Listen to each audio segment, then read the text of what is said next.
साप्ताहिक कार्यक्रमामध्ये काउन्सिलिंग मीटिंगमध्ये काही दिवसापूर्वी मी एक बीटीजे आर्टिकल वाचत होतो. त्या आर्टिकलचा मला खूप आवडलं आणि मला असं वाटलं की आपण याच्यावर शेअर करू.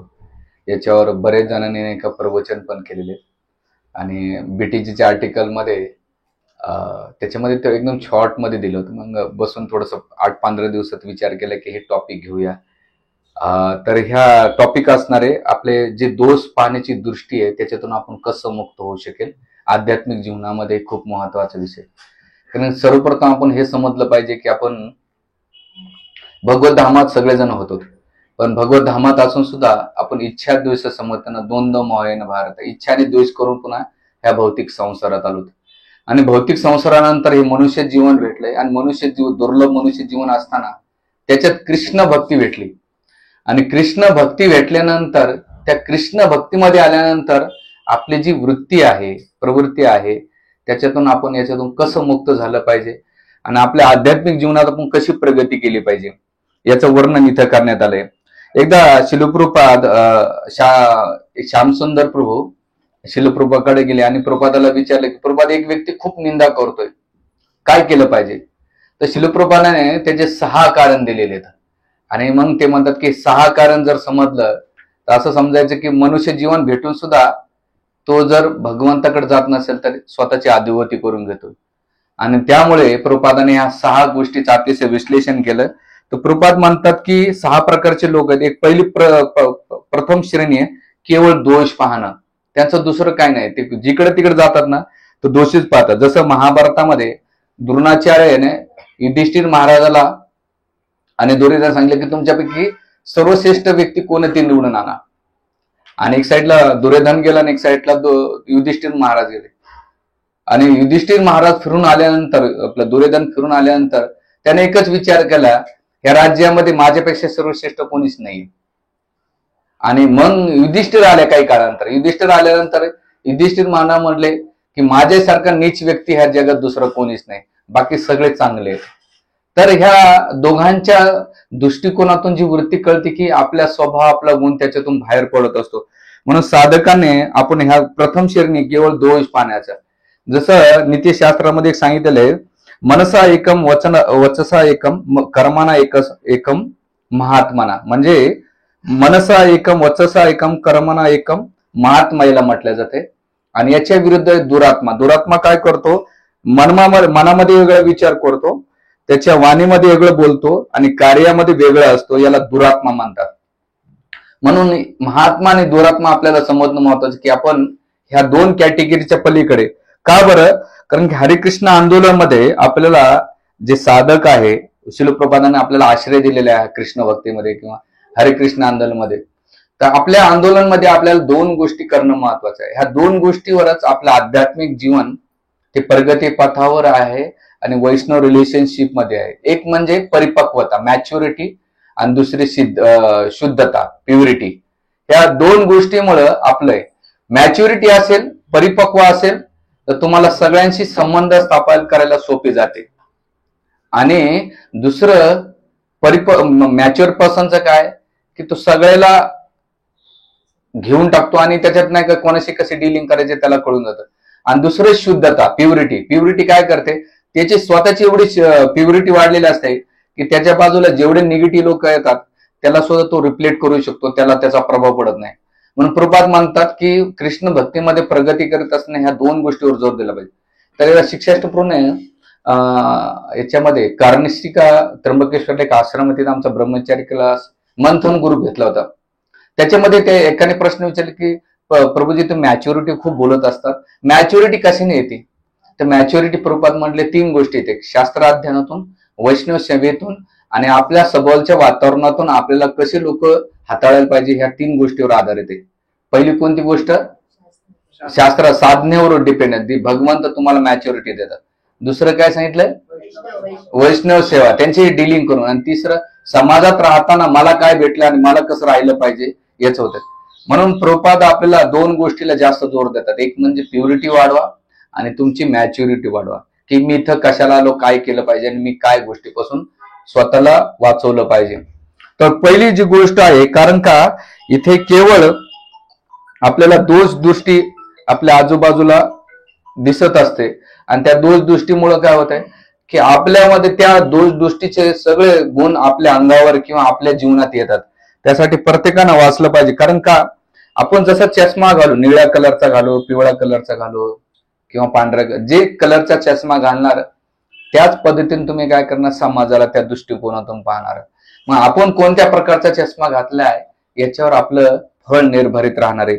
म्हणून सगळ्यात महत्वाचं की जे रूपात म्हणतात की आपल्याला वेगवेगळे गुण, वेगळे दोष हे दिसतील, पण त्याच्यामध्ये आपल्याला समोरच्याला आपण नाही बदलू शकत, पण आपण आपल्या स्वतःच्या दृष्टीला बदलू शकतो. आणि शिलप्रभुपाद एक सिद्धांत देतात. ते म्हणतात की तो सिद्धांत जर समजला, जसं एका शाळेमध्ये एक शिक्षक असतो, तो शिकवतो 3+2 किती होतात, 5 होतात. 4+1 5 होतात किंवा 2+3 5 होतात. कोणत्याही विद्यार्थ्याने कसं उत्तर दिलं 5 पर्यंत येते. तसं भक्तीमध्ये कोणामध्ये 2+3 असेल, 3+2 असेल किंवा 4+2 असेल किंवा अशा गुण्यातून टोटल आकडा काय येतो, 5च येतो. तसंच भक्तीमध्ये त्या भक्तामध्ये प्लस मायनस असेल, कोणी 3 असेल, कोणी 2 असेल, कोणी 4 असेल, कोणी 1 असेल, पण सिद्धांत काय तो 5 आकडा येतो ना. तसंच भक्तांमध्ये सुद्धा सगळे कोणी भक्त त्या गुणात असतो, पण सगळ्यात मोठा सिद्धांत काय, ते राधा मदन गोपालच्या चरणाशी येऊन सेवा करतात, भक्ती करतात. तर अशा भक्ताला आपण सांभाळलं पाहिजे. तर त्यासाठी इथे दिलेलं आहे. म्हणून आपण प्रामाणिक भक्ती करणे आणि स्वतःला हळूहळू हे जे गणित आहे त्या गणितातून आपल्याला त्या दृष्टिकोनातून बघणं.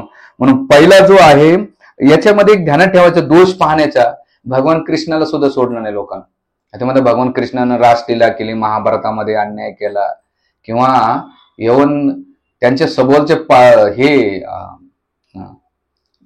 आपलं द्वारकाचे वासी सुद्धा भगवान कृष्णाला सहज करायचे. म्हणजे तुम्हाला अक्रूर जे भगवान कृष्णाच्या जवळ होते, पण तरी त्यांनी भगवान कृष्णामध्ये काही ना काही हे पाहिलेलं होतं. म्हणजे सत्यजित मनेंचा जो प्रसंग आहे, सत्यजित राजानं, की त्यानं पण तो आरोप केला गेला होता. म्हणजे सांगायचा मुद्दा असा की भगवान कृष्णाला सुद्धा सोडणं नाही. जसं एकदा प्रभुपादाकडे एक व्यक्ती आला, म्हणला की प्रभू रामचंद्राने का मांस खाल्लं होतं. तर प्रभुपाद म्हणतात की रामचंद्र मांस खाल्लं, पण रामचंद्राने अग्नी पण पान केला होता. तू ते का बघत नाहीस, केवळ दोषच का बघतोय. तर त्यासाठी इथे आपल्याला जी भावना आहे, पत्रकाराने विचारलं होतं प्रभुपादाला, तर प्रभुपाद म्हणते की प्रभुपाद अग्नी पण घेतात, मग तो पत्रकार गप बसला होता. तसं हे काही वृत्तीचे लोक असतात, केवळ ते दोषच पाहण्याचं काम आहे. आणि मग त्यासाठी आपल्याला याच्यातून वाचलं पाहिजे. जसं एकदा शिल प्रभुपादनं एका लाईफ मेंबर आला होता जुहूमध्ये, आणि लाईफ मेंबर आल्यानंतर तो म्हणतो की मी बऱ्याच दिवसापासून तुमच्या जुहू मंदिरात येत असतो आणि तुमचं सकाळचं जो प्रातःकालीन प्रवचन असतं त्याच्यामध्ये तुमचे 100% शिष्य झोपलेले असतात. तो प्रभुपाद मध्ये 100%? नाही 50% झोपलेले असतात. 50%?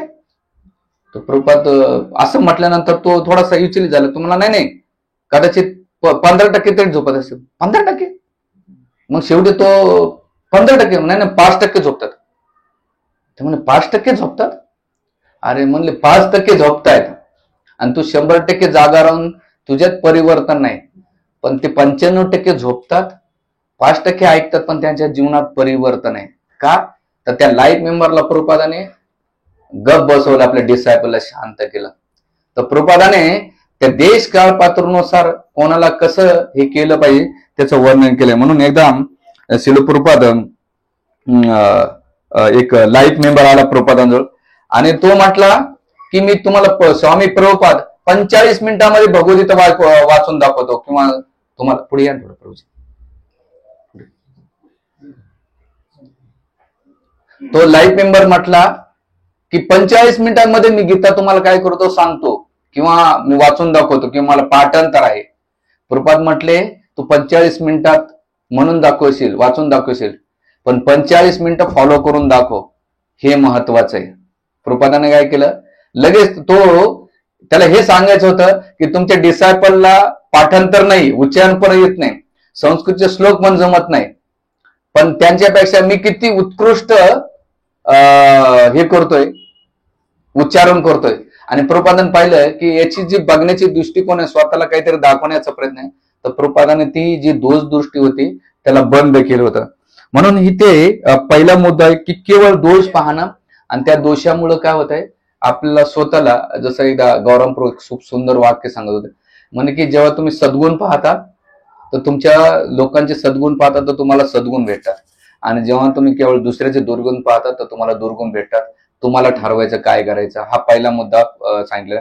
दुसरा मुद्दा ते सांगतात की केवळ आपण चांगलं बघतो आणि त्या चांगले दुसरा मुद्दा आहे की वाईट बघतो, आणि ते वाईट बघितल्यानंतर दुसऱ्या पब्लिकला त्याला वाढून चढून माल मसाला सांगून लावून नाही का आपण ते सांगतो. ही वृत्ती अतिशय भयंकर आहे. म्हणजे थोडंसं बघायचं आणि ते पब्लिक मध्ये एवढं मोठं करून सांगायचं की त्याचं काहीच नाही. तर यासाठी एक चांगलं उदाहरण दिलंय दक्ष प्रजापतीचं. दक्ष प्रजापती आणि शिवजी हे भगवंताचे अनन्य भक्त किंवा भगवंताचा तमोगुणी अवतार. पण त्या सभेमध्ये, स्वर्गाच्या सभेमध्ये सगळ्यांनी उठून मान सन्मान दिला. दोन व्यक्तींना नाही दिला मान सन्मान. कोण? एक प्रजापती, आपलं पितामह भीष्म, ब्रह्माजी आणि शिवजी. आता ब्रह्माजी बद्दल एवढं का नाही वाटलं, कारण ते वडील आहेत. पण हा जावई असून का उठला नाही? पण ते का उठले नाही याचं रिझन नाही विचारलं. त्यांनी काय बघितलं की माझा जावई असून सगळ्यांनी उठून उभं राहिले, सगळ्यांना मान सन्मान दिला, ह्याच माणसानं मान सन्मान काय नाही दिला, हाच माणूस का ऐकत नाही माझं. एवढ्याच गोष्टीमुळं, आणि तो त्या सभेला काय म्हणतो माहितीये का, आता मी जे काही बोलणार आहे, जे काही सांगणार आहे ते द्वेषापोटी सांगत नाही किंवा मी त्याच्यामध्ये चुका काढतो असं नाही, एक शिष्टाचार म्हणून सांगतो. आणि तिथे दक्ष प्रजापती शिवजींच्या प्रती एवढा अपराध करतात, एवढं हे काही बोलतात की त्याची कल्पना नाही. म्हणजे काय की शिवजींच्या छोट्याशा चुकाला दक्ष प्रजापतीनं काय केलं, खूप मोठं करून सांगितलं. पण शिवजीनं काय केलं, त्याला सहन केलं. ते म्हटले की नाही, काय केलं त्याने, पर्याय यांना थोडस दुसरीकडे बसवा, यांना लय वळवळ करू, त्यांना मोबाईल देऊन टाका. हा ठीक आहे. तर हे दक्ष छोटीशी गोष्ट होतं, नाही म्हटलं काय फरक पडला असता. पण तेच दक्ष प्रजापतीने त्याला किती मोठं करून टाकलं. दुसरं उदाहरण दुर्वासा मुनीचं. दुर्वासा मुनी अंबरीश महाराजाकडे गेले. कधी गेले? एकादशी द्वादशीच्या पारण्याला गेले. आणि पारण्याला गेल्यानंतर काय झालं की स्नान करायला गेले आणि वेळ होत होता.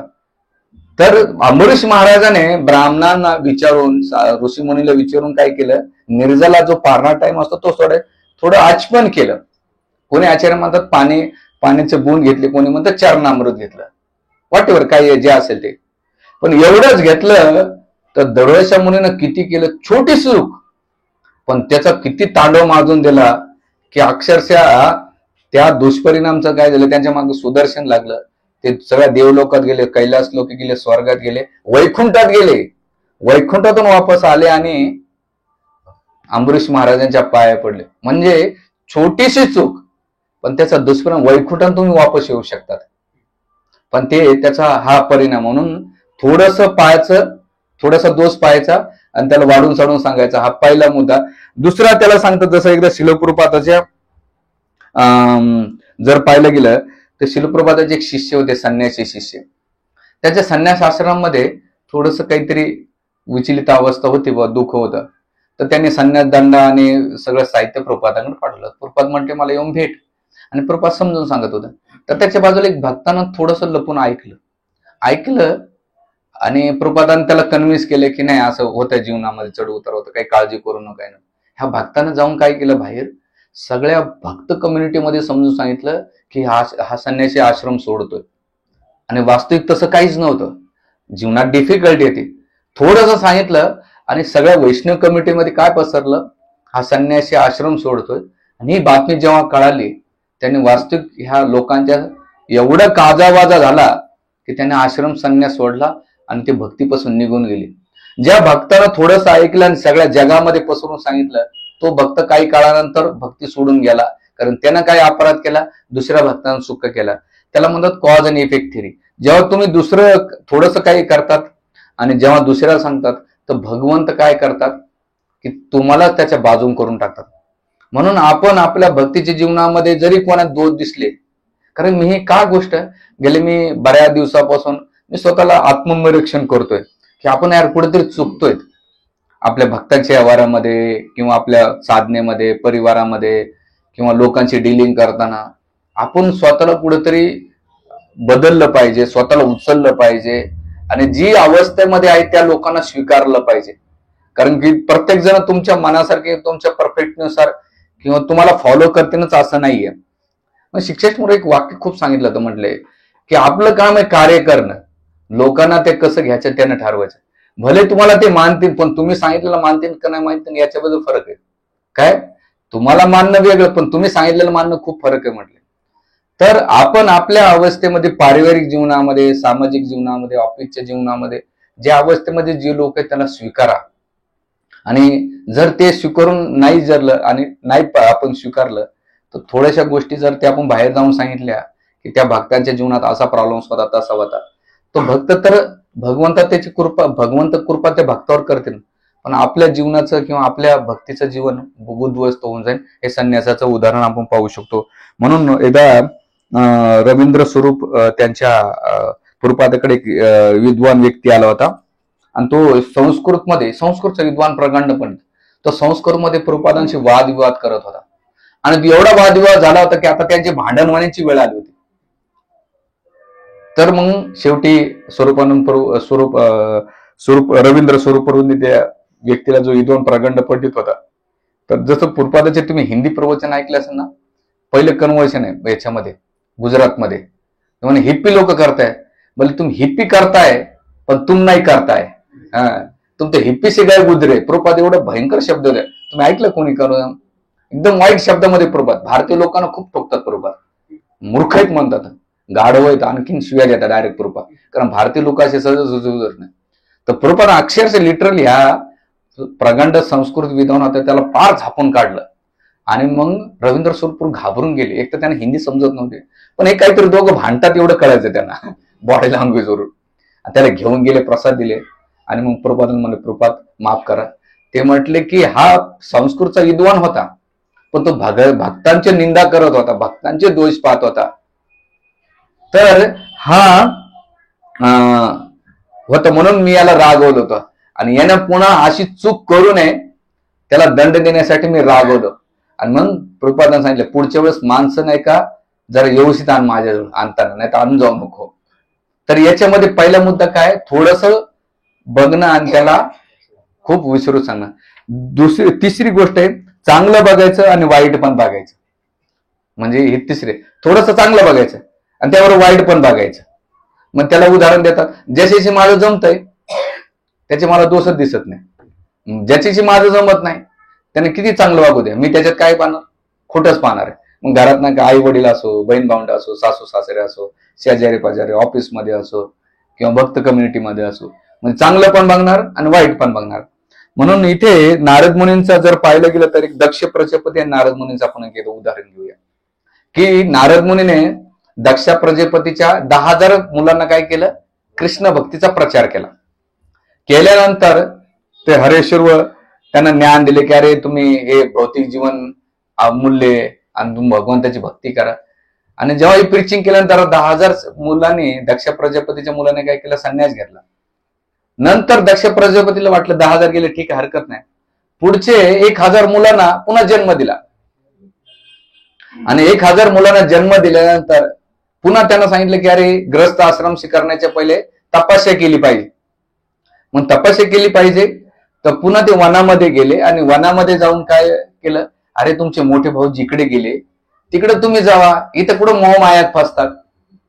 आणि मग बघा किती प्युरिटी असेल नारद मुनींची, किती. मी त्यावेळेस हे प्रसंग एपिसोड असताना नारद मुनी किती पोहोचले की आपल्याला इथं भक्त बघ 16 माळा आणता आणि त्याला टिकून ठेवता होता जीवाचं पाणी होतं. जसं आता काल मी जानकी प्रभूशी बोलत होतो, त्यांचा फोन आला दुबईमध्ये, म्हणजे सगळे मायानगरी प्राण. म्हणलं अच्छा, मला थांबता कधी नाही रे, म्हणलं इकडंच बरं आहे.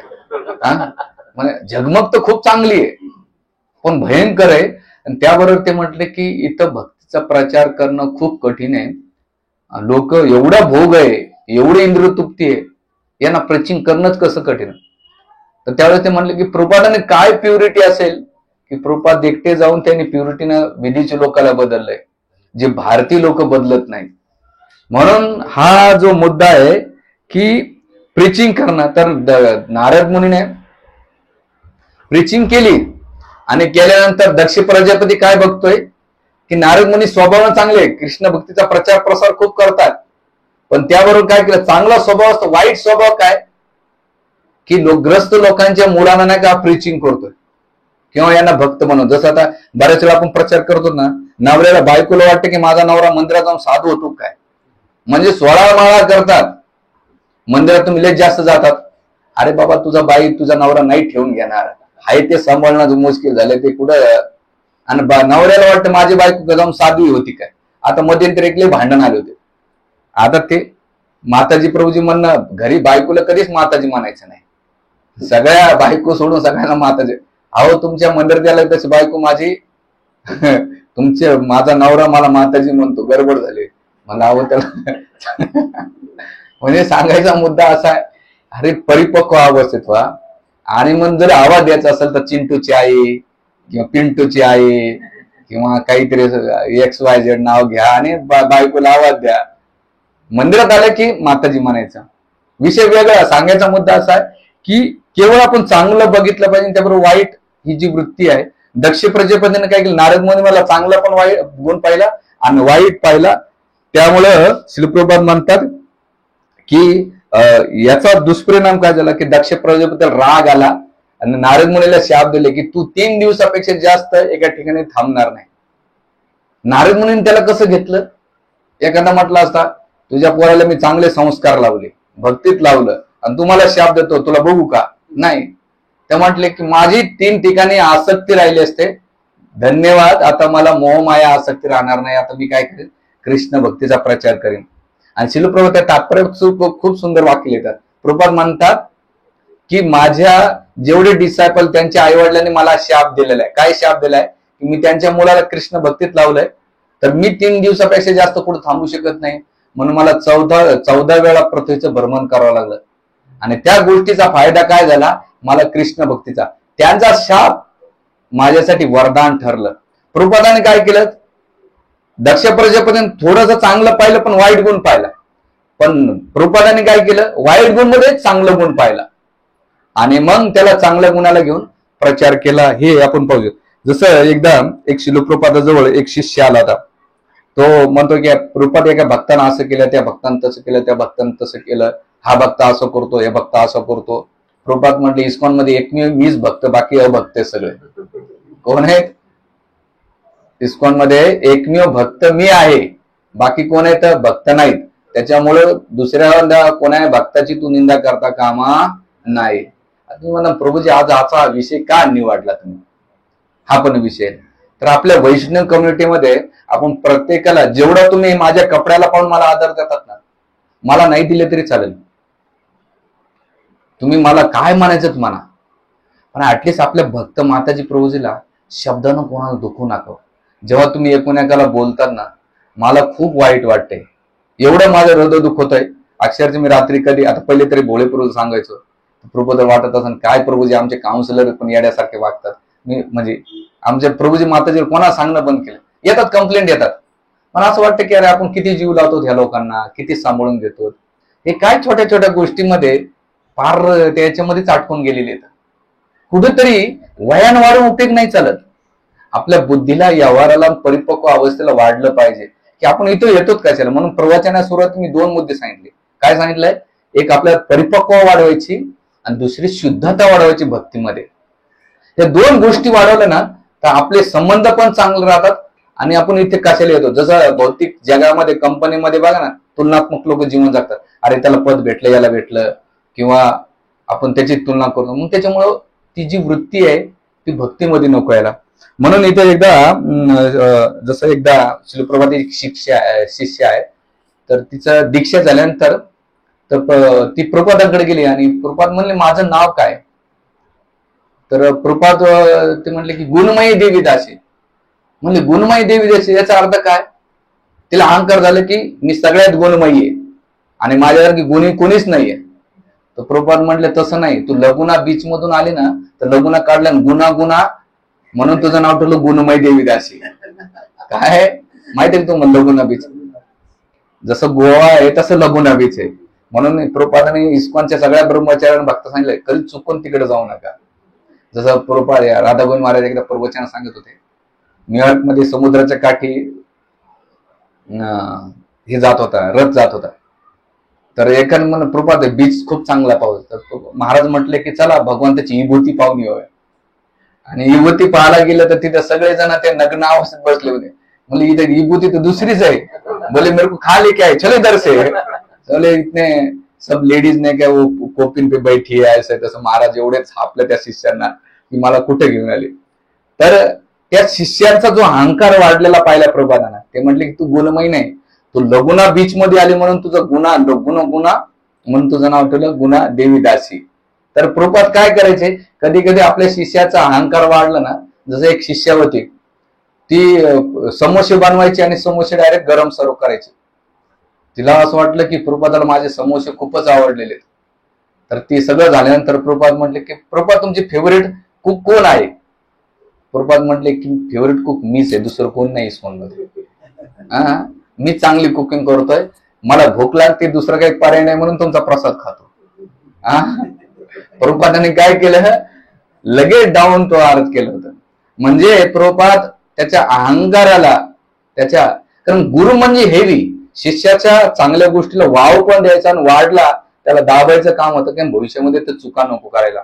तर हा प्रभुपादाचा हे तिसरा गुण आहे. पहिला गुण काय आहे आपला, केवळ दोष पाहायचा. दुसरं काय, थोडस बघायचं आणि तो वाढून सांगायचा. तिसरा काय आहे, चांगलं बघायचं आणि वाईट बघायचं. चौथा गुण आहे चांगलं बघायचं, वाईट बघायचं, केवळ त्याचा चांगला गुण घ्यायचा.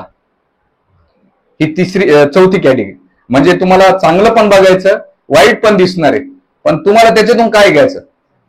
जसं तुम्हाला एखादा शर्ट घातलाय, ते शर्ट चांगलं ठीक आहे, पण कुठं फाटलेलं असेल ना, किंवा आपण म्हणतो प्रभूजी एवढंच फाटलेलं आहे, हा ठीक आहे. वाईट म्हणजे व्हाईट शर्टवर एखादा डाग असेल तर आपलं फोकस कुठं जात आहे, त्याच गोष्टीत. तर याच्यासाठी सुंदर उदाहरण आहे. ते म्हणतात की केवळ चांगलं शिकत. जसं विदुरजी धृतराष्ट्राच्या बाजूला राहायचे आणि अक्षरशः दुर्योधन, हे चांबल चौकडी कोण, शकुनी, दुःशासन, कर्ण, हे नेहमी विदुरजीचं काय करायचे, निंदा करायचे किंवा त्यांची भाषणं करायची. पण आणि धृतराष्ट्र काय करायचे, त्यांच्याकडून सल्ला मसलत करायचे, पण एक सुद्धा फॉलो करत नव्हते. म्हणजे विदुरजी जे काही उपदेश द्यायचे त्यांच्या पल्ले पडत नव्हते, त्यांना जे वाटायचे ते करायचे. पण विदुरजी का थांबायचे, एकच कारण होतं की पितामह भीष्म तिथे, गुरु द्रोणाचार्य येत, धौम्य ऋषी येत, आणि माझी एक निष्ठा आहे, मी ज्या कार्यासाठी आलोय ते मला. एक गुण पाहून विदुरजी तिथं थांबले. म्हणजे चांगलं बघायचं, वाईट बघायचं, आणि त्याच्यातून जेवढं चांगलं घेता येईल तेवढंच घेतलं पाहिजे. म्हणून इथे जेव्हा त्यांना हकलून दिलं होतं, कोणाला, विदुरजीला, कोणा, दुर्योधनाना, त्यावेळेस विदुरजीने काय केलं, त्याला वाईट नाही पाहिलं, वाईट पाहिलं, त्याच्यात चांगला गुण काय घेतलं, बरं झालं. आता मी या भौतिक संसारात आसक्त झालंय, माझा अपमान केला म्हणून माझ्या अपमानामुळे काय झाली, माझी आसक्ती तुटली, आणि आसक्तीमुळे आता मला भगवत, आणि मी तीर्थयात्रेला जातो आणि ह्या युद्धात मला काही पडायचं नाही, काय नाही, तुम्ही तिकडे गोंधळ घाला. तर त्याने चांगला गुण घेतला आणि निघून गेला. दुसरं उदाहरण आहे कोणाचं, ध्रुव महाराजांचं. ध्रुव महाराजांच्या बाबतीत जर पाहायला गेलं तर सुरुचीनं नाना प्रकारचे त्यांना, तुझं जर जन्म, तुला राज्य पाहिजे असेल तर माझ्या गरिबीतून, तुला माझ्या कोकमधून जन्म घ्यावा लागेल, तुला ते राज्य भेटल. आणि एवढे भयंकर, म्हणजे बाहेरून तर खूप पोलाइटली बोलले सुरुची, दिसताना काय सांग चांगल्या भाषेत बोलले, पण आंतरिक भाव काय होता, तू पहिले मर आणि मेल्यानंतर तू जन्म आल्यानंतर तुला राज्य भेटेल, म्हणजे भाव होता. पण ह्या शब्दाला आणि ध्रुव महाराजांना राग का आला, आईपेक्षा जास्त बापाचा राग आला. का, की माझा बाप एवढा लागट आहे की चुकीचा असतो सुद्धा गप राहिला, त्याच्यामुळे राग आला. म्हणजे तुम्ही गप राहिला तरी प्रॉब्लेम होतो, बरं बोललं तरी प्रॉब्लेम होतो, नाही बोललं तरी प्रॉब्लेम होतो. कधी कधी आम्हाला तर धर्म, बोलावं तरी प्रॉब्लेम, नाही बोला तरी प्रॉब्लेम, गप राहिला तरी प्रॉब्लेम, धर्म झालं. तर त्यावेळेस ध्रुव महाराज गेले कोणाकडे, सुनीतीकडे, आणि सुनीती म्हटली खरंय ते म्हणतात, काही वाईट नाही, तुला राज्य पाहिजे असेल ना तर मी नाही देऊ शकत, तुझे वडील देऊ शकत नाही, पण तुझे जे आजोबा आहेत, कोण पंजोबा, ब्रह्माजीपेक्षा तुला राज्य पाहिजे असेल तर एकच नारायण आहेत, त्यांची भक्ती कर. आणि सुरुची जे बोलले ते वाईट नाही, ती चांगली बोलली, त्याच्यामुळे तू काय कर, मनात जा, नारायण कोण ते मागून घे, नारायण तुला सगळं देते. म्हणजे सुनीतीने काय केलं की त्या वाईट मध्ये चांगलं पाहून नाही का त्याला जे उपदेश द्यायचा तो दिला. आपली सर्वसाधारण आई म्हटली असते, काय म्हटली असते, एक काम कर, दगड घेऊन तिच्या डोक्यात किंवा तिला धाडा शिकव, बापाला भीक मारून दे. पण सुनीतीने काय केलं, केवळ चांगलं पाहिलं आणि त्याचा स्वीकार केला. हे याचा मामा. दुसरं उदाहरण द्रौपदीचं.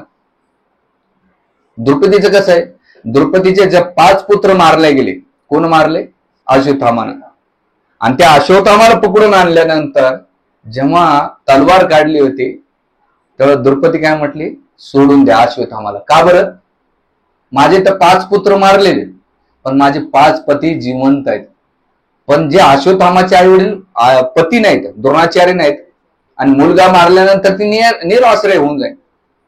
त्यामुळे आणि दुसरं गुण काय पाहिलं तिनं, की हे गुरुचे पुत्र आहेत आणि ब्राह्मण आहे. भले ते वाईट वागले, पण आपलं काम आहे गुरुच्या प्रती अपराध न होणं किंवा त्यांची सेवा करणं. भले गुरु कोणत्या लेवलला असेल, पण माझा जो स्वभाव आहे की त्यांनी माझ्या जीवनात काही ना काही चांगलं दिलंय, मला ते चांगले सद्गुण मला घेता आले पाहिजे, या भावनेतून मुली सोडून द्या. कोण असं या जगामध्ये तर आहे का कोण, केवळ त्याने चांगलं, काय चांगलं पाहिलं की माझ्या गुरुनं माझ्या जीवनात काय दिलं, आणि ब्राह्मण आहे.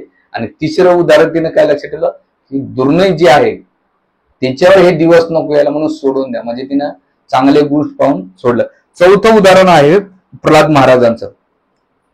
प्रल्हाद महाराजच कसं की प्रल्हाद महाराज हिरण्यकश्यपूने खूप त्रास केला, पण शेवटी हिरण्यकश्यपचा वध झाल्यानंतर, एवढा केल्यानंतर जेव्हा भगवान नरसिंहदेव म्हटले की प्रल्हाद तू काहीतरी माग, त्यावेळेस प्रल्हाद महाराज एकच म्हणतात, त्याने बाकीच्या गुणाकडे अजिबात लक्ष नाही दिलं. एकच पाहिलं की माझ्या वडिलांनी तुमच्या प्रती खूप अपराध केलेला आहे, तुम्ही एकच करा भगवंत, माझ्या वडिलाला मुक्ती द्या. आणि तिथं कृपा तात्पर्यातले एक सुंदर वाक्य लिहितात की भक्ताचा गुण असा असला पाहिजे, भले तुमच्या बाजूला हिरण्यकशिप सारखे वृत्तीचे लोक असतील, पण तरी तुमचा प्रल्हाद महाराजासारखा भाव असून त्याच्या उद्धारासाठी, त्याच्या मुक्तीसाठी तुम्ही इच्छा केली पाहिजे, जी प्रल्हाद महाराज आहे. आणि ते कधी होऊ शकतो, ज्याचं हृदय शुद्ध आहे, भौतिक कल्मशातून मुक्त आहे, आणि भक्तीचा स्तर भगवंताच्या प्रति प्रेम ज्यानं विकसित केलेली आहे, साधनेमध्ये परिपूर्ण अवस्था आहे, तेव्हा ती चेतना त्याच्यामध्ये येऊ शकते आणि तो असा विचार करू शकतो. कारण का, तो सर्व जगत वासुदेवमय तत्व बघतो, तो सगळीकडे वासुदेव अवस्थेमध्ये पाहतो, त्यामुळे त्याला त्याच्यामध्ये द्वंद्व संपून जातो. आणि ही अवस्था प्रत्येक साधकाने आपल्या स्वतःला उंचवली पाहिजे, असं प्रपात त्या तात्पर्यामध्ये खूप सुंदर आहे. म्हणून प्रपातांचे तात्पर्य जेव्हा वाचतो आपण त्याला सखोलपणे अभ्यास केला पाहिजे, की ज्याला आपल्याला सिद्धांत शिकून जातात. आणि म्हणून इथे हिरण्यकशिपूला काय दिलं की द्या. आणि ही भावना आपल्यात निर्माण झाली तर आपण भक्तीमध्ये आपल्या आजूबाजूच्या लोकांशी सुद्धा आपण चांगल्या प्रकारे व्यवहार करू शकतो. कधी कधी मी बघतो ना की आपण एकूण टोमणे मारताना किंवा खाचकं खोचकं बोलताना हे जाणवलं. आता मागच्या 2-3 काउन्सिलिंग मीटिंग मध्ये मी पाहिल्या काही गोष्टी. मंदिर झाल्यानंतर मला एक व्यक्ती असं टोमणं मारून गेलो होतं. म्हणलं नाही अरे कुठेतरी चुकीचं होत चाललंय, हे थांबलं पाहिजे. ते नाही थांबलं. आपल्या ग्रुपचं नाही, हे दुसरे ग्रुपचं चालत होतं. म्हणून आपल्याला काय केलं पाहिजे, केवळ चांगल्या गोष्टीचा स्वीकार केला पाहिजे. जसं एकदा भक्तिसिंह ठाकूर महाराज, त्यांचा एक शिष्य एकदम भयंकर होता, लय बदमाश होता, आश्रमशी कोणाशीच जमत नव्हतं आणि सगळ्यांशी तो भयंकर फटकळ वागायचा. आश्रम मध्ये नाही, लोकांशी ग्रस्तांशी पण नाही, कोणाशीच नाही. तर तो गेल्यानंतर वारल्यानंतर सगळे भक्त करून बसले होते मीटिंग, आणि त्याच्या गुण दोषाबद्दल काय करू लागले, निंदा करीत बसले होते. आणि त्याची मीटिंग खूप वेळ चालल्यानंतर भक्तिसिंह ठाकूर महाराजांनी पाहिलं आणि जाता जाता जप करता करता गेले आणि पुढे गेले आणि वापस आले. आणि भक्तिसिंह ठाकूर महाराज म्हटले, ते कपडे खूप स्वच्छ धुवायचा. काय कपडे खूप स्वच्छ धुवायचा जे तुम्ही धुत नाहीत. आणि एवढं वाक्य म्हणून निघून गेले. आणि सगळे शिष्य एकाला पाहिलं की 2 घंटे आपण निंदा करीत बसलो, पण भक्तिसिंह ठाकूर महाराजांनी काय केलं माहितीये का, हा कपडे खूप स्वच्छ धुतो. आणि आपण ह्या गुणाकडे आपण कधी पाहिलंच नाही बुवा. तर मग एक शिष्य गेला भक्तिसिंह ठाकूर, म्हणे महाराज असं का? ते म्हटले की जेव्हा तुम्ही ज्या दृष्टिकोनातून एखादीची इमेज तयारी केलेली असतात ना, त्याची तुम्ही चांगलं जरी राहिलं तरी तुम्ही त्या दृष्टिकोनातून बघतात. म्हणून आपल्याला आपला दृष्टिकोन खूप बदलण्याचं महत्व आहे. जर तो नाही बदलला तर प्रकृती आपल्याला ते बदवाय मजबूर करेल. म्हणून हे चौथं गुण आहे. पाचवं, जसं एकदा श्रील प्रभुपादाजवळ एक मायावादी आला होता आणि आल्यानंतर तो भगवद्गीतेमध्ये म्हणा की तुमच्या इस्कॉनच्या भगवद्गीतेमध्ये कर्मयोगामध्ये तुम्ही कृष्ण टाकले, ज्ञान योगामध्ये कृष्ण टाकले, सांख्य योगामध्ये कृष्ण टाकले, इथं कृष्ण तिथं कृष्ण, या श्लोकामध्ये तुम्ही कृष्ण टाकले, त्या श्लोकामध्ये कृष्ण टाकले. असं करता करता करता तो प्रभुपादांच्या गीतेमधले दोषवर दोष काढत होता, चुका काढत होते. बाकीचे शिष्य नाही का असे तळ पायचे मस्तकाला गेले. तर एक शिष्य जे रवींद्र स्वरूप प्रभू ते म्हटले की आज पहिल्यांदा प्रभुपादाला समोर एकदम शांत पाहिलं, काहीच नाही बोलले, एवढा मायावादी चुका काढतोय. आणि सगळं गेल्यानंतर प्रभुपादाने त्याचं ऐकले, म्हणले हो बरोबर, मी इम्प्रुव्हमेंट करेन, तुमचा सजेशन मी मान्य करेन. आणि मग राधा श्याम सुंदरचा प्रसाद, वृंदावनची घटना आहे, प्रसाद दिला, निघून गेला. एक शिष्य रावल नाही प्रभुपादांच्या, म्हणून प्रभुपादा तुम्ही खूप शांत होते, एवढे तुमचे दोष काढले, तुम्ही एक शब्द का बोलणे? तर प्रभुपाद म्हटले एवढ्या दोषामध्ये तो कृष्णाचं नाव खूप वेळा घेत होत, कृष्णाचं नाव खूप वेळा घेत होतं. आणि मला हे मायावादी असून अद्वैतवादी असून हे भगवंताचं नाव घेत नाहीत, पण त्याच्या उद्धारासाठी मी काय केलं, त्याच्या चुका मान्य केल्या, पण तो कृष्णाचं नाव घेत होता. म्हणून भक्ती ठाकूर महाराज एकदा जे एबीपी माझं आहे ना, अमृत बाजार पत्रिका जी एबीपी न्यूज आहे, ती प्रभुपादांच्या भक्ती ठाकूर महाराजापासून आहे. त्याची सुरुवात बंगालमध्ये सुरू झालेली.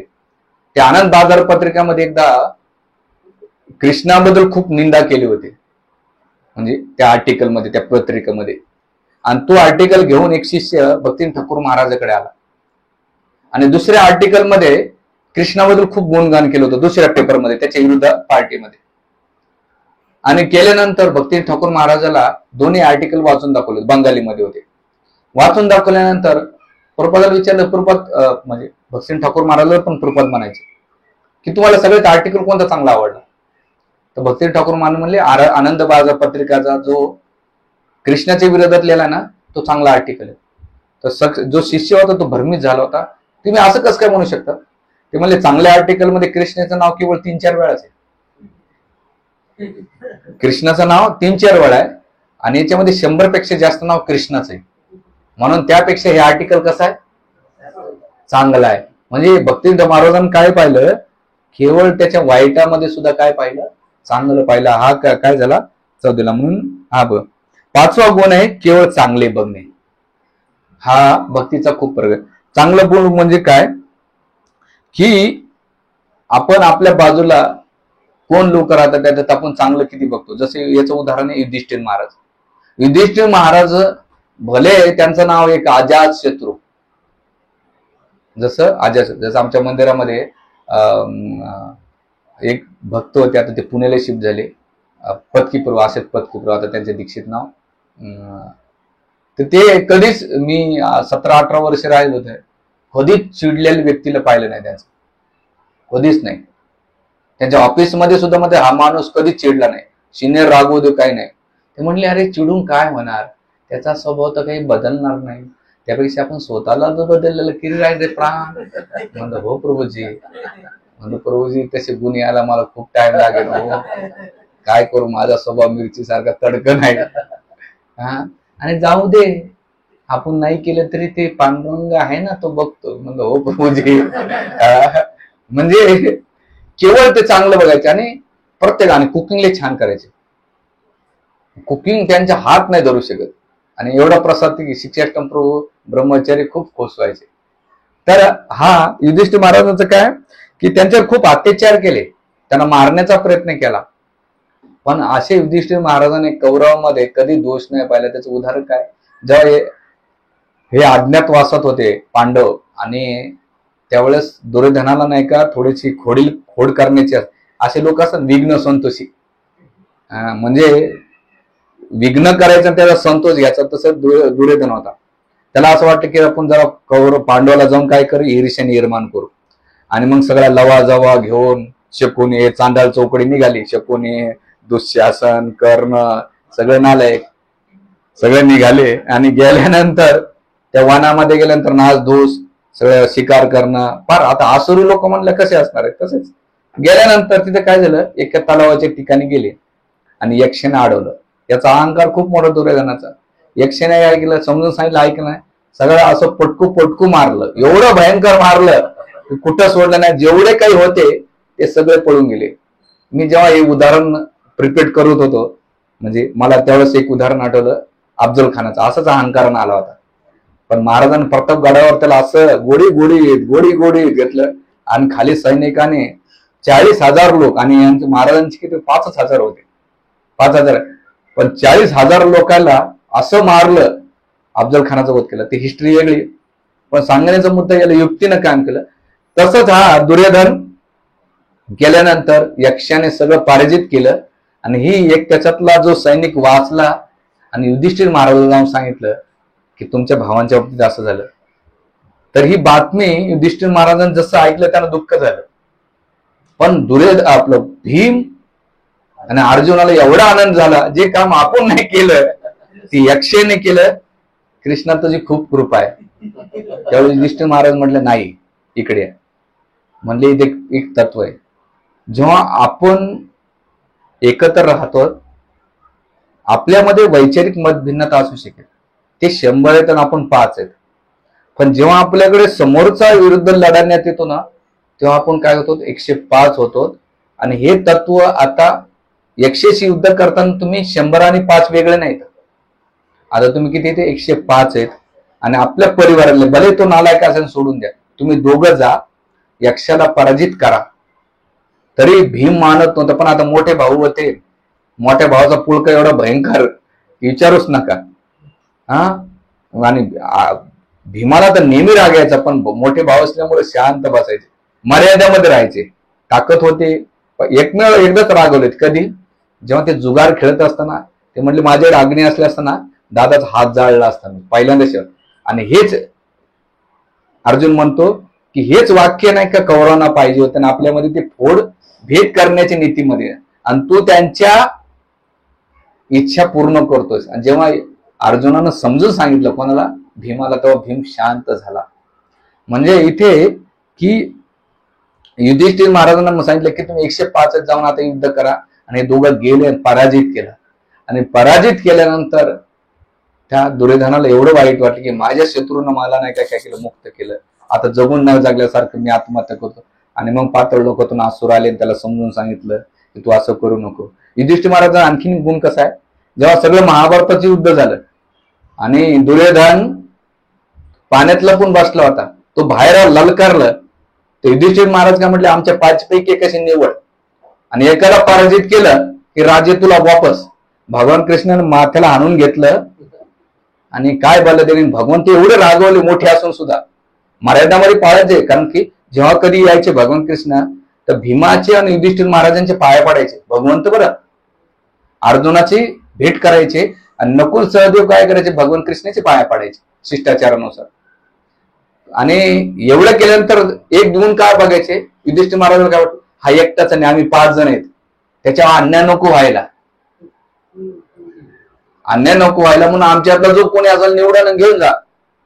आता ही लेवल नाही प्रवचन सांगणं सोपं आहे, बरं ऐकणं बी सोपं आहे. पण जेव्हा तुम्हाला एखादी प्लेटमध्ये एखादा गुलाबजाम उचलू द्या, तुमच्या चेहऱ्याचा भाव काय पडतोय हे कळत असतं. म्हणून चांगलं बघितलं तर याच्यासाठी ह्या युधिष्ठिर. दुसरं उदाहरण आहे श्रीपाद रावणाचार्यांचं. एकदा लेटेस्ट मध्ये आपण गेलो होतो श्रीरंगामध्ये, की धनुर्धर नाही का, जी वेश्या होती तिच्या याच्यावर डोक्यावर काय करायचे, छत्री धरायचे. आणि सगळेच भगवान रंगनाथाची फेरीचं भगवान रंगनाथाचं दर्शन घेत होते.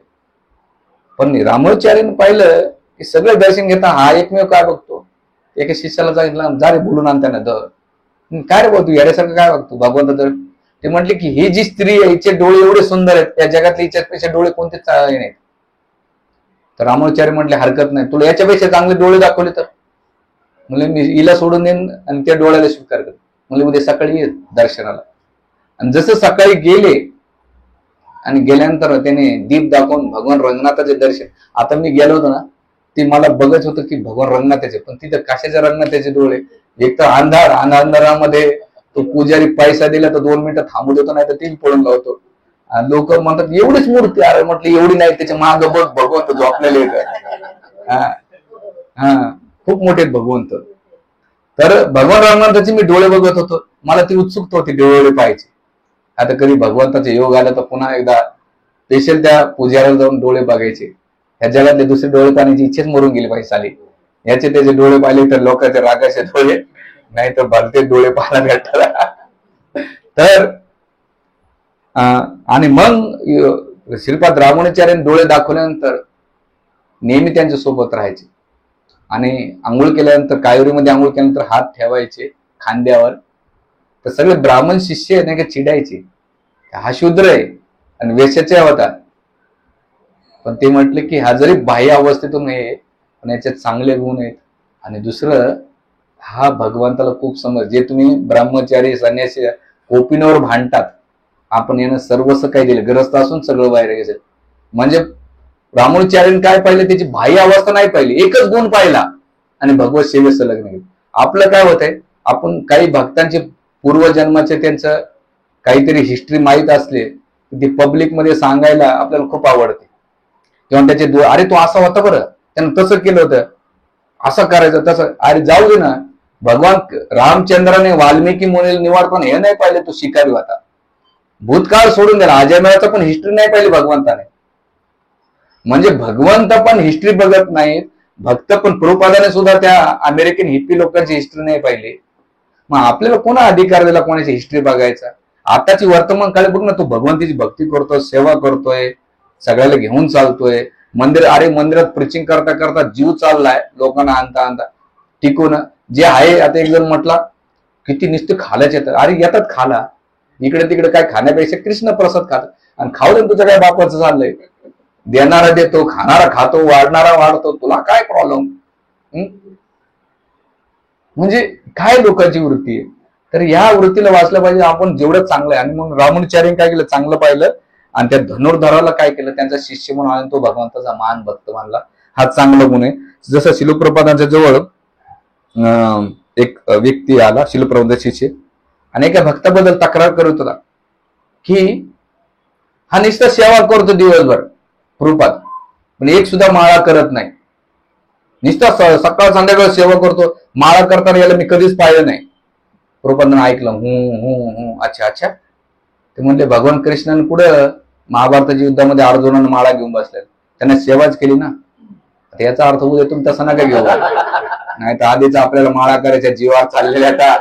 त्याच्यात म्हणले प्रभूजी आम्ही सेवा करतो. नाही हे बघा, म्हणजे कुठे भगवान कृष्णाने माळा केल्या होत्या, त्याने सेवा केली होती. दोष दृष्टी पाहण्यापेक्षा तो मंदिरात सेवा करतोय. कदाचित तुझ्या माळाने भगवंत प्रसन्न होणार नाही, तेवढं त्याच्या सेवेने प्रसन्न होत्या. म्हणून प्रभुपाद काय करायचे, सगळ्याला दाबायचे आणि ते उदाहरण देऊन शांत करायचे.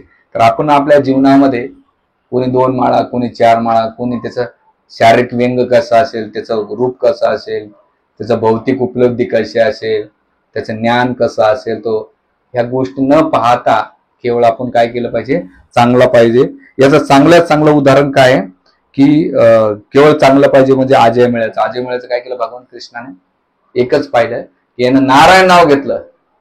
कोणाचं नाव घेतलं, नारायण नाव घेतलं आणि वैकुंठाची प्राप्ती केली. भगवंताने त्याची बाकीचं पाप नाही पाहिलं, एकच गुण काय पाहिला. तर आपल्या आजूबाजूला लय मोठमोठे विद्वान राहतील, माळा एक करणार नाही, पण आपला भक्त काय का असे ना, डुलका मारी का म्हणे पण जप करतो ना, मंदिरात कृष्ण प्रसाद खातो, सत्संगात 2 घंटे कोण बसतो. आजकाल रील पाहायचं असेल 30 सेकंदाच्या वरती सुद्धा रील पाहत नाही, लोकांचं बूट असं फिरतंय. ऍटलिस्ट 1 घंटा 45 मिनिटं आमच्यासारख्याला सहन करतोय, म्हणजे मोठी तपस्या आहे ना. तर हे पाहिलं पाहिजे. हा झाला 5वा गुण. 6वा गुण आहे थोडासा सद्गुण बघायचा आणि त्याला विस्तार करून सांगायचा. हा सर्वश्रेष्ठ उत्तम भक्त आहे. थोडासा गुण बघायचा आणि तो सगळ्याला सांगायचा आहे की हा प्रभूजी कसे आहेत, माताजी कसे आहेत, हे काय करतात, ते काय करतात. याच्यामुळे काय होतंय की त्यामुळे आपल्या जीवनाची प्रगती होती आणि त्या भक्ताला काय होती, प्रेरणा भेटते आणि तो भगवंताच्या धामात जातो. याचं चांगलं उदाहरण परीक्षित महाराजांचं. परीक्षित महाराजांनी पाहिलं कलियुगामध्ये एवढं आहे, दोष आहेत, पण एकच चांगलं काय, कले दोष निधे राजन असते एक महान गुण कृष्णदेव कृष्णस्य मुक्त संग परमब्रज. एकच चांगला गुण आहे, कलियुगामध्ये भगवान त्याच्या नावाचा जप केला, मुक्त संग परमब्रज, तो लगेच मुक्त होतो. आणि काय दिलंय, कृष्ण हरे कृष्णा हरे कृष्णा कृष्णा कृष्णा हरे हरे हरे राम राम राम हरे हरे. तर ते म्हटले की एक चांगला गुण आहे कलियुगामध्ये, भगवंताचं नाव घेतो, त्यामुळे मी याला काय करतो, माफ करतो आणि दिलं. दुसरं ते म्हणतात की कलियुगामध्ये मनामध्ये किती पाप केले तरी त्याचा काय होतंय, लागण. याचा अर्थ ते करायचं असं नाही बरं, आले तरी पाप जरी आलं तर सोडून द्यायचं. पण वैकुंठामध्ये नुसतं पापाबद्दल विचार केला तरी पतन होत आहे. ते म्हणतात की कलियुगामध्ये जरी ह्या पापाची गिनती नाही, आणि जर मनामध्ये पापाची गिनती केली तर सगळ्यात जास्त पापी दुराचारी या जगात पुढे सापडणार नाही, म्हणजे एवढे पापी लोक सापडतात. पण भगवंताने आपल्याला विशेष गुण दिला कलियुगामध्ये हरिनामाचा. म्हणून जसं याचे चांगले उदाहरण आहे, प्रभुपाद म्हणतात की जसं एका प्रभुपादांचा एक शिष्य आला होता आणि तो त्याच्या जीवनाबद्दल खूप स्ट्रगल चालवत होती, खूप संघर्ष करत होता.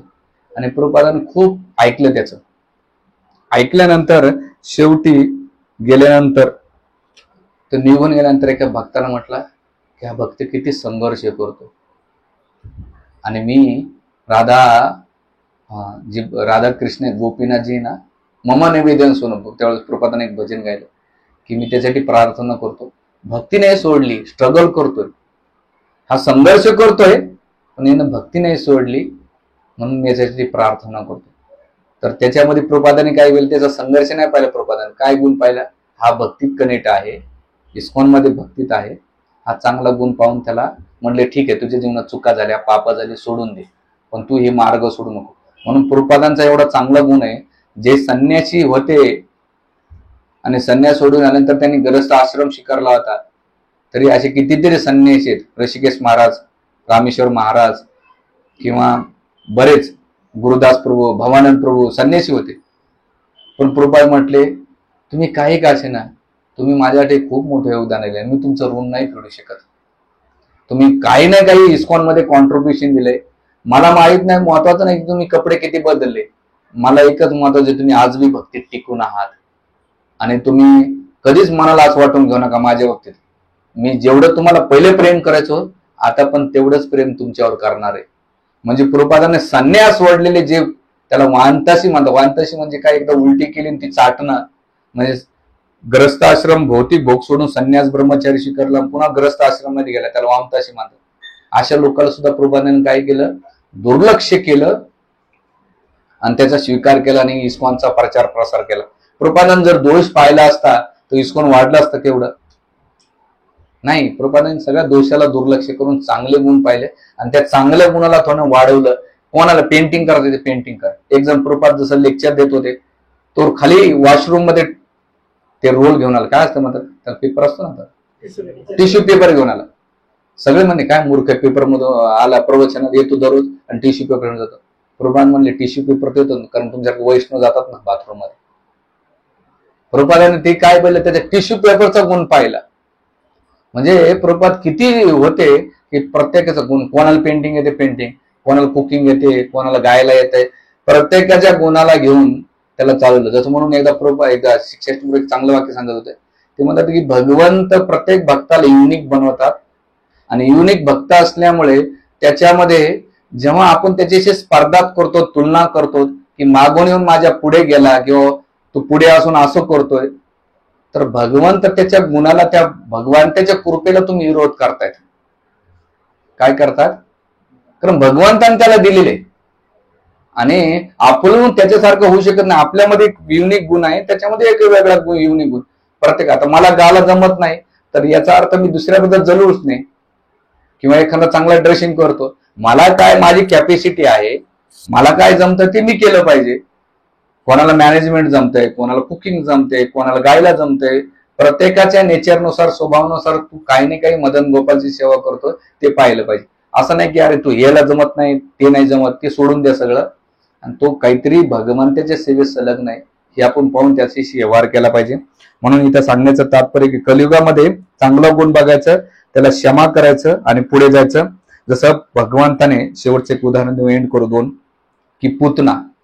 भगवंताने पुतण्याच्या बाबतीत काय केलं? पुतना किती पापी होती, दुराचारी होती, तिने आतापर्यंत किती मुलांचा वध केला, रक्तपान केला. आता भगवंताने एकच गुण पाहिला. काय पाहिलं? ही मला काहीतरी द्यायला येते. काय द्यायला येते? काय पदार्थ ते पण नाही पाहिला, देण्याची भावना पाहिली. आणि ती विष पान केल्यानंतर अहो बकियम स्तनकाल कुटम, की ते स्तनकाल कुटम भगवंत दिल्यानंतर काय? कमवा दयालय शरणम ब्रजम. असं काय दया आहे भगवंताची की तिला धात्री पद दिलेले. म्हणजे भगवंत सुद्धा पुतनेमधला देण्याची वृत्ती, काय दिले ते नाही पाहिलं, देण्याची वृत्ती पाहिलं आणि गोलोक वृंदानाची पद दिले. म्हणून भगवंत एवढे दयाळू आहे, तर मग आपण वैष्णव किती कृपाळू झालो. म्हणून वैष्णवला आपण मंत्र म्हणतो, निश्चय बऱ्याच वेळा म्हणतात ना. कोणता मंत्र म्हणतात आपण? म्हटलं पाहिजे आल्यानंतर, वांछा कल्पतरुभ्यश्च कृपा सिंधू एव च पतितानां पावनेभ्यो वैष्णव. या मंत्राचा अर्थ काय होतो? वांछा कल्प म्हणजे, वांछा म्हणजे इच्छा पूर्ण आहे, कल्प कल्प म्हणजे माझ्या सगळ्या इच्छा पूर्ण करा. वांछा कल्पतरुभ्यश्च कृपा सिंधू, माझ्यावर काय करणार आहे? आणि पुढची लाईन काय? पतितानां पावनेभ्यो, पती देत माझ्यासारख्या पतित व्यक्तीला काय करतात? कृपा करतात. वैष्णव घेऊ. या श्लोकाला जर डीप मध्ये अर्थ पाहिला ना, तर आपण अपराधच करणार नाहीत. काय? वांछा, एक तर माझी इच्छा पूर्ण, कोणती इच्छा पूर्ण करे? त्यांच्या संघामध्ये राधा मला पंढरीनाथ भेटणार आहे आणि माझ्यावर कृपा करतात. आणि दुसरं, मी पतित आहे, समजलं तर, नाही समजलं तर नाही पतित. अशा वैष्णव. म्हणून आपण जेव्हा कोणी माताजी प्रभूची आता दंडवत केला पाहिजे. कारण की प्रत्येक भक्त त्याच्या जीवनामध्ये जॉब करण्याच्या ठिकाणी खूप स्ट्रगल करतात. तुम्हाला माहित नाही, अक्षरशः आपण बऱ्याच वेळा रिकामे असतो तर आपण बोलणं सोपं असतं. कोणाच्या शारीरिक जीवनात त्रास आहे, कोणाच्या फॅमिली जीवनात त्रास आहे, कोणाच्या वर्कच्या ठिकाणी त्रास आहे, कोणाच्या काय काय जीवनामध्ये एवढा संघर्ष आहे. अरे तो भक्तीत येतो, काहीतरी करतो, ते चांगले गुण पाहायचा, आपण त्याच्यामध्ये खोटा काढत बसलो म्हणजे किती वाईट वृत्ती आपली अधोगती होत चालली, आपल्याला कळत नाही. आपला इगो खुश होत. आपण इथं इगोला खुश करण्यासाठी नाहीये ध्यानात ठेवायचं. इथं आपण कशासाठी येतोय? की आपली भक्ती वाढवायची आणि आपल्या बरोबरच्या सगळ्याच्या लोकांना भक्ती वाढवायचा हा आपला उद्देश असला पाहिजे. म्हणून आपण काय केलं पाहिजे? मनामध्ये चांगला विचार केला पाहिजे, चांगलं कार्य केलं पाहिजे. आणि आपल्या चांगला विचार केला, चांगलं वागले, चांगले बोलले, तर आपल्याला चांगलं फळ भेटेल. आणि सगळ्यात महत्वाचे की जी प्रल्हाद महाराजांची भावना आहे, प्रभुपादांची भावना आहे, प्रत्येकाला त्या लेवल येण्यासाठी आपल्याला प्रयत्न केले पाहिजे. ती कशावर होईल? मॅच्युरिटी आणि शुद्धता कशावर वाढेल? तर 3 गोष्टी. प्रामाणिकपणे श्रवण हरिनामाचा किंवा प्रवचन, रेग्युलरली प्रवचन, श्रवण, कीर्तन, जप चांगला, ध्यानपूर्वक जप नसेल ना तर वैष्णव संबंध बी खराब होतात, चेतना पण दूषित होते आणि बोलण्याची भावना पण बिघडत राहते. जपावर खूप डिपेंडंट आहे. त्याच्यानं स्मरण, जर ह्या 2 गोष्टी बिघडल्या म्हणजे शरीराने तुम्ही इस्कॉन मध्ये राहता पण फिजिकल तुम्हाला भौतिक जगाचं स्मरण होणार आहे. म्हणून आपल्याला कृष्ण स्मरण करण्यासाठी आपल्याला सगळ्यांशी चांगले संबंध स्थापित करून भगवंताची भक्ती करायचं आणि भक्तांमधला चांगला सद्गुण करून काय करायचं? त्याला विस्तारपणे गुणगान करायचं. प्रभूजी तुम्ही काय सेवा करतात, प्रभूजी तुम्ही चांगला प्रसाद घेतात, हरकत नाही, घे बाबा. माताजी तुम्ही एवढं दिवसभर हे करतात, तुम्ही काहीतरी सेवा करता, धन्यवाद. प्रत्येकाला आपण अप्रिशिएट केलं पाहिजे आणि त्याला डिस्करेज नाही करायचं, टंगडे नाही घ्यायचे. म्हणून मी मध्यंतरी एक लेक्चर दिलं होतं, त्याला म्हणतात खेकड्याची वृत्ती. खेकडे, भारतीय खेकडे टाकले ना एखाद्या ड्रम मध्ये, ढक्कन लावायची गरजच नाही त्याला, माहितीये का? ते एक खेकडा वरती गेला, थोडा वरती चालला, दुसरा खेकडा आपोआप ओढतो, दुसरा चढायला तिसरा खेकडा ओढतो. याला म्हणतात खेकड्याची मेंटॅलिटी. म्हणून भारतीय खेकड्याला ढक्कन कधीच लावत नाहीत. म्हणून अशा मेंटॅलिटीच्या भाईवरून आपल्याला काय केलं पाहिजे? वैकुंठ भाव. वैकुंठ भावामध्ये काय? भृंगा जेव्हा कोकिळ गात असते ती शांत होती आणि भृंग्याला म्हणते तू गा. भुंगा गात असेल आणि एखादा छोटासा किडा आणखीन गुणगा, तो म्हणतो नाही, माझ्यापेक्षा कृष्णाला हा जास्त आनंद देऊ शकेल, तू गा. तिथे प्रत्येक वैकुंठ भाव निर्माण करतात की तू बी पुढे. म्हणून 3ऱ्या स्कंदामध्ये तुम्ही वाचता वैकुंठ लोकांचं वर्णन की भृंगा गात असेल तर कोकिळा बनवते, सगळे पक्षी छोट्याच्या छोट्या व्यक्तीला सुद्धा पुढे मान सन्मान देऊन त्याला पुढे करतात. तर वैकुंठ जाण्याची ही सगळी प्रिपरेशन आहे. इथं भांडण तंटे कोणा काय दोष, अरे मग इथलीच कृपा सोडून देतो, वैकुंठ लय लांब आहे.